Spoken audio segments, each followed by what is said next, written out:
दूसरे अध्याय में हम प्रारंभ कर रहे हैं भक्ति का दुख दूर करने की नारद जी का उद्योग। अब नारद जी के अंदर जब तुरंत आएगी समस्या कि इसका दुख दूर कैसे। अब वो सारे संसार में स्वयं भ्रमण कर रहे हैं। व्यथा खेद से बालो अहो चिंता तुरा कथम श्री कृष्णम भोजमीश्वरम दुखम गमेशति द्रौपदी चा परित्राता एन कौरव कस्मिला पालता गोप सुंदर सकृष्णो पापिनो गता त्वं तु भक्ति प्रिया तस्य सत्यम प्राण तो अधिका त्वया अहितस्तु भगवान याति निज गृहे स्वपि सत्याद त्रगे बदई रागो मुक्ति साधको कलौ तू केवला भक्ति सायुज्य कारणी। नारद जी ने कहा वाले तुम व्यर्थी अपने को क्यों खेद में डाल रही हो, तुम इतनी चिंतातुर क्यों हो। भगवान श्री के चरण कमलों का चिंतन करो, उनकी कृपा से तुम्हारा सारा दुख दूर हो जाएगा। जिन्होंने कौरवों के अत्याचार से द्रौपदी की रक्षा की थी और गोप सुंदरियों को स्नात किया था, श्री कृष्ण कहीं चले थोड़े ही गए हैं। फिर तुम तो भक्ति और उन सदा उन्हें प्राणों से भी प्यारी हो। तुम्हारे बुलाने पर भगवान नीच से नीच घरों में चले जाते हैं। सतयुग में, त्रेता में, द्वापर में, इन तीनों में ज्ञान और वैराग मुक्ति के साधन बताई गई। सतयुग में और त्रेता में, द्वापर में तपस्या मेन चीज थी, यज्ञ मेन था। लेकिन कलयुग में बोले कलयुग केवल नाम आधारा सुमिर सुमिर नरे उतरे पारा। तो तुम्हें युवा हो गई हो और बालक वृद्ध हो गए हैं। कलयुग केवल नाम आधारा और सुमिर सुमिर नरे उतरे ही पारा। और कलयुग समयुग आन नहीं जो नर करे विश्वास। गाय नाम गुण गण विमल भवतर विनय प्रियान। गोविंद भगवान की। अरे बताया जब तुम्हारी कोई भक्ति करता है तो नीच से नीच घर में भगवान पहुंच जाते हैं। बड़े सबरी के घर में जब भगवान गए तो जूठे बेर खाए और विदुर के यहाँ गए तो छिलका खाए ले और केला वहीं पड़े रहे। तो भगवान ने तो ऐसी लीलाएं दिखाई हैं और बताया श्री कृष्ण की प्रिया और परम सुंदरी हो।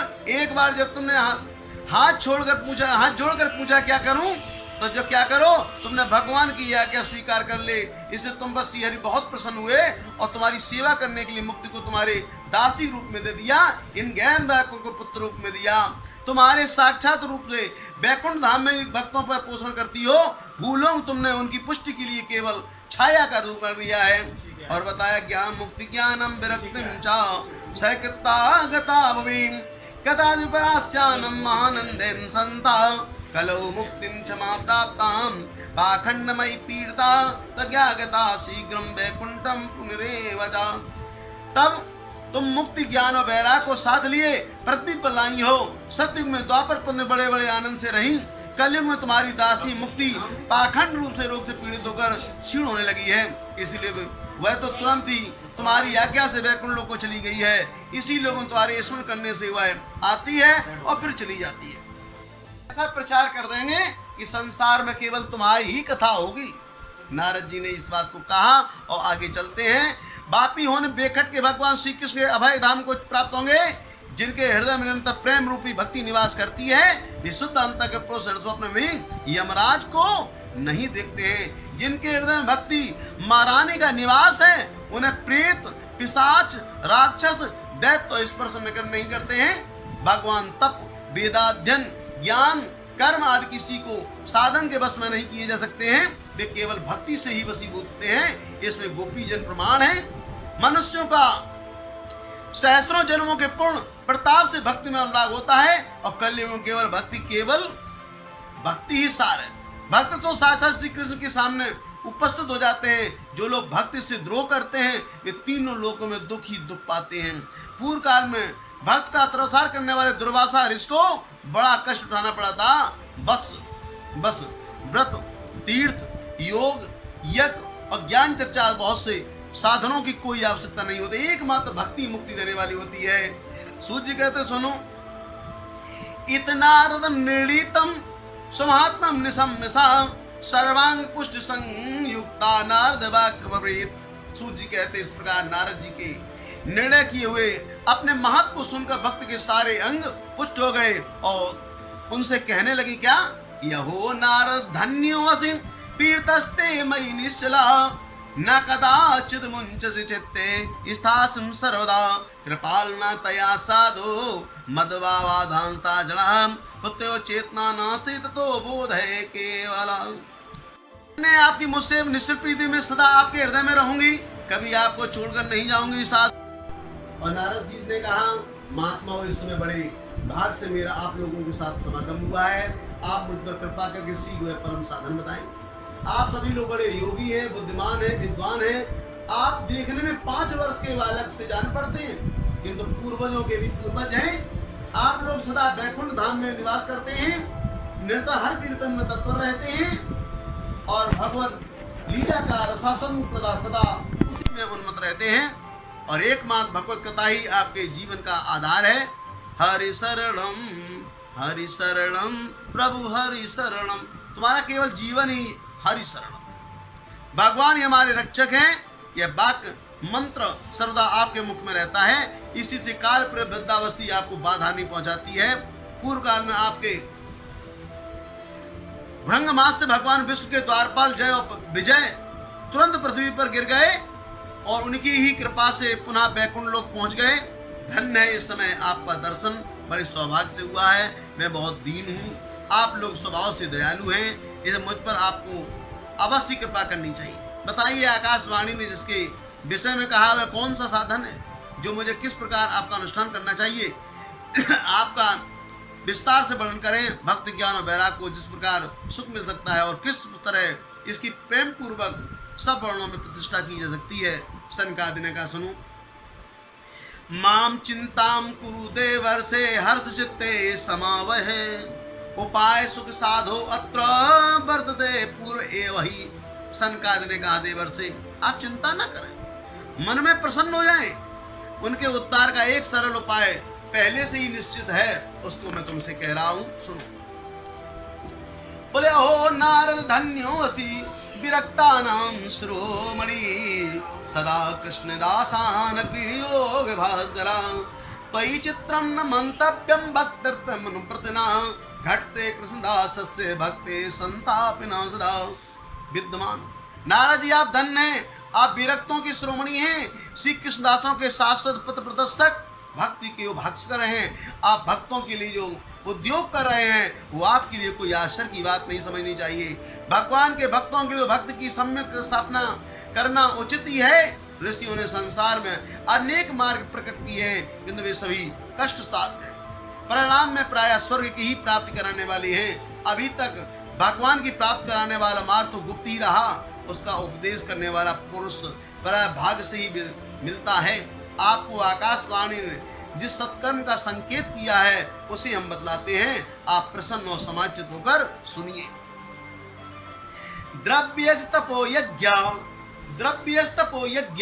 योग यज्ञस्तथा परे स्वाध्याय ज्ञान यज्ञ से ते तु कर्म विसूचका सत्कर्म सूचको नूनम ज्ञान यज्ञ स्तोधि शिवोद्भालव आलाता सातु गीता सुगातपि भक्त ज्ञान विरागाणम तद्घोषण बलम महद ब्रजदयो कष्ट सुखम भवेत् विष्णुम प्रलम ही गमिष्यन्ति श्री भागवत धने तलर्दोषा इमे सर्वे सिंह शब्दा बितायो ज्ञान वैराग्य संयुक्ता भक्ति प्रेम रसावहा प्रतिगिहम प्रतिजनम तथा क्रीडाम करे सती। नारद जी भगवान की। नारद जी कहते द्रव्य यज्ञ, तपोयज्ञ और योग यज्ञ और स्वाध्याय यज्ञ, ज्ञान यज्ञ, ये सब तो स्वर्ग आदि की प्राप्त कराने वाले होते हैं। कितने प्रकार के योग बताइए। द्रव्य यज्ञ, द्रव्य माने पैसा, पैसा के लिए साधन करो जाए या पैसा के द्वारा जो यज्ञ किया जाए। जैसे यज्ञ और पैसा खर्च होता है, एक बार से क्या प्राप्त होता है बेटा? स्वर्ग। अपने शरीर के द्वारा जो तपस्या की जाए, इंद्रियों का निग्रह किया जाए, उससे क्या मिलता है? स्वर्ग। योग मार्ग जो आपने शिक्षा एक बताई, योग किया जाए, ध्यान किया जाए, तो उससे क्या मिलेगा? स्वर्ग। और ये स्वाध्याय जो रोज किया जाता है, इससे क्या मिलेगा? स्वर्ग। ये सब ज्ञान यज्ञ कहे जाते हैं, ये स्वर्ग की प्राप्त कराने वाले हैं। पंडितों को ज्ञान यज्ञ तो सत्कर्म मुक्ताय कर्म का सूचक माना जाता है और ब्राह्मणों के लिए ये ज्ञान या का सूचक होता है, इनसे इनको मुक्ति भी मिल जाती है। लेकिन ये भागवत पुराण का पारायण जो है, जिसका गान सुकाद महामुनियों किया है, उसके शब्द सुनने से भक्त ज्ञान वैराग को बड़ा बल मिलेगा। इससे ज्ञान वैराग का कष्ट मिट जाएगा, भक्ति को आनंद मिलेगा। सिंह की गर्जना सुनकर जैसे भेड़िए भाग जाते हैं, उसी प्रकार भागवत की ध्वनि से कलयुग के सारे सब दोष नष्ट हो जाएंगे। तब प्रेम रस प्रभावित करने वाली भक्ति ज्ञान और वैराग को साथ लेकर प्रत्येक घर घर व्यक्ति के हृदय में क्रीड़ा करेगी। बोलो भागवत महापुराण की। बताया जब नारद जी ने बद्रीनाथ में तपस्या करने के उद्देश्य से ये प्रयास किया, उसी में सनकादिक ऋषि आए। उन्होंने कहा प्रभु एक काम करें, अब भागवत की कथा का श्रवण पाठ कराएं, और उसके बाद इस कथा को घर घर में जब होएगी तो भक्ति ज्ञान वैराग के बल से भक्ति प्रसारित हो जाएगी। तो भक्ति जब घर घर में हुई है तो भगवान अपने आप प्रकट हो जाएंगे। और बताया नारद जी का वेद वेदांत घोष गीता पे प्रोत्तम भक्ति ज्ञान ब्रह्म वेदांत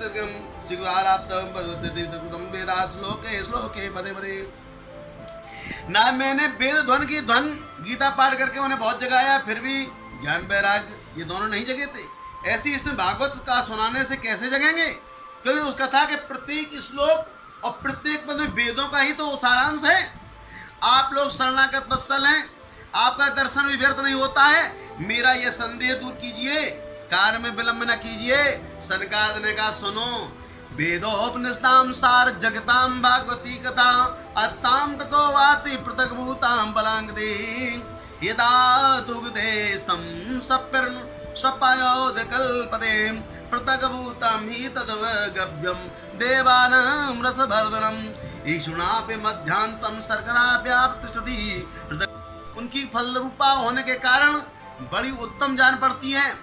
जिस प्रकार रस वृक्ष की जड़ से निकलकर शाखा पर्यंत रहता है, किंतु इस स्तन में उसका आस्वादन नहीं किया जा सकता है।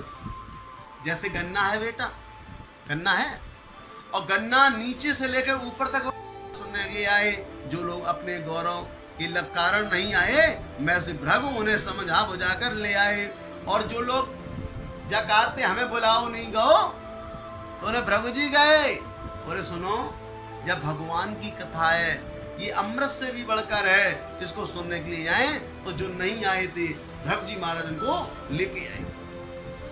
नगादयो युस्तत्र देव गंधर्व दानवा गुरुत्वानिनाथ गुरु संबोधयानिता।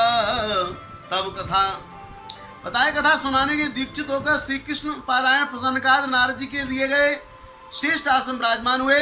उस समय सभी देवताओं ने उनकी वंदना की। श्रोताओं ने वैष्णव विरक्त सन्यासी ब्रह्मचारी लोग अपने बैठ गए।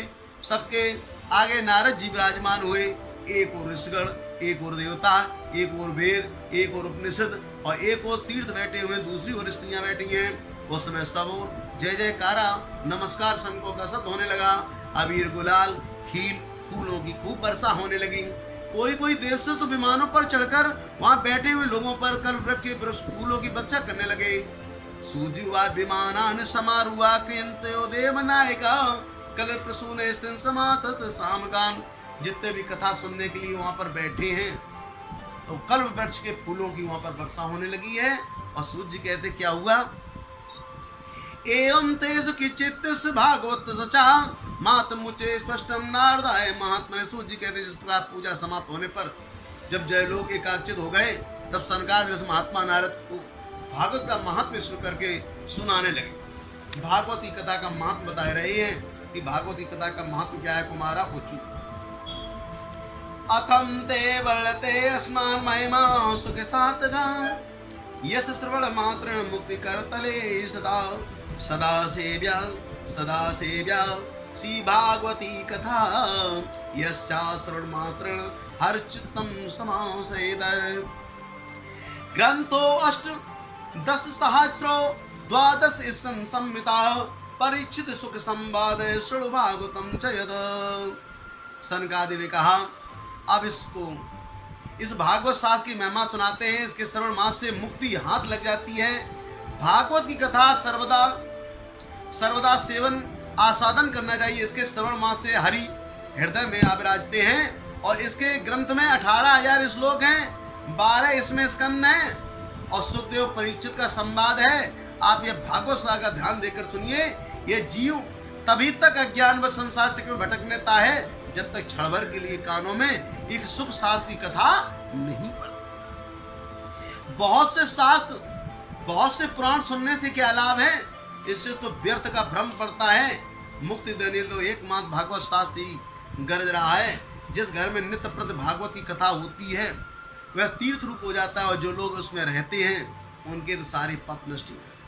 हजारों अश्वमेध, सैकड़ों वाजपेयी इस सुख शास्त्र की कथा का 16वां अंश भी नहीं है। हे तपोधन, जब तक लोग अच्छी तरह भागवत शास्त्र का श्रवण नहीं करते तभी तक उनके शरीर में पाप निवास करते हैं। फल की दृष्टि से एक सुशास्त्र की समता गंगा गया काशी पुष्कर और प्रयाग कोई भी तीर्थ तो नहीं कर सकता है। यद्यप आपको परम गति की इच्छा तो है तो आपने मुख से भागवत के आधे अथवा चौथाई श्लोक का नित्य पूर्वक पाठ कीजिए। वेदादिर्माता च पौरुषं सूक्तमेव च त्रयीभागवतं चैव द्वादशाक्षरम् एव च। यदि आपको परम गति की इच्छा है तो अपने मुख से भागवत के आधे अथवा चौथे श्लोक में पाठ कीजिए। ओंकार, गायत्री, पुरुष, तीनों वेद, भागवत।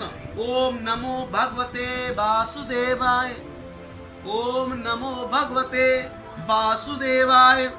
ये द्वादश मंत्र 12 मूर्तियों वाले सूर्य भगवान, प्रयाग, संवत्सर रूप काल, ब्राह्मण, अग्निहोत्र, गौ, द्वादशी तिथि, तुलसी, बसंत ऋतु और भगवान पुरुषोत्तम, इनसे पुरुषमान लोग जो होते हैं, जो बुद्धिमान लोग होते हैं, कोई अंतर नहीं समझते हैं। जो लोग अहर्निश अर्थ समय में भागवत का शास्त्र का पाठ करता है उसके करोड़ों जन्मों का पाप नष्ट हो जाता है। इसमें तनक भी संदेह नहीं है। और बताया आ जन्म मात्र मंत्र ये निषठेन किंचय चित्तम विदाय सुख शास्त्र कथाम न पीता चांडाल वचकर वदनम तेन नीतम मिथ्या संजनी दगजन भाजा। जो पर नित्य भागवत का आधा चौथाई श्लोक पढ़ता है उसे राजसूय यज्ञ, असूय यज्ञों का फल मिलता है। और बताया जो नित्य भागवत का पाठ करता है, भगवान का चिंतन करता है, तुलसी में जो पानी देता है और गौओं की जो सेवा करता है, वे चारों एक समान कहे गए। जो पुरुष अंत समय में भागवत का वाक्य सुन लेता है उस पर प्रसन्न होकर भगवान उसे बैकुंठ धाम भेज देते हैं। जो पुरुष इसे सोने के सिंहासन पर रखकर विष्णु भक्त को दान करता है वह अवश्य भगवान का सायुज्य प्राप्त कर लेता है। जिस दुष्ट ने अपनी सारी आयु में चित्त को एकाग्र करके भागवत अमृत का थोड़ा सा भी रसास्वादन नहीं किया उसने तो अपना सारा जन्म चांडाल और गधे के समान व्यर्थ ही गवा दिया। और जो अपनी माता को प्रसव पीड़ा पहुंचाने के लिए उत्पन्न हुआ है, जिसने इस सुख शास्त्र के थोड़े से भी वचन नहीं सुने हैं, वह पापात्मा तो जीता हुआ भी मुर्दे के समान बताया गया है।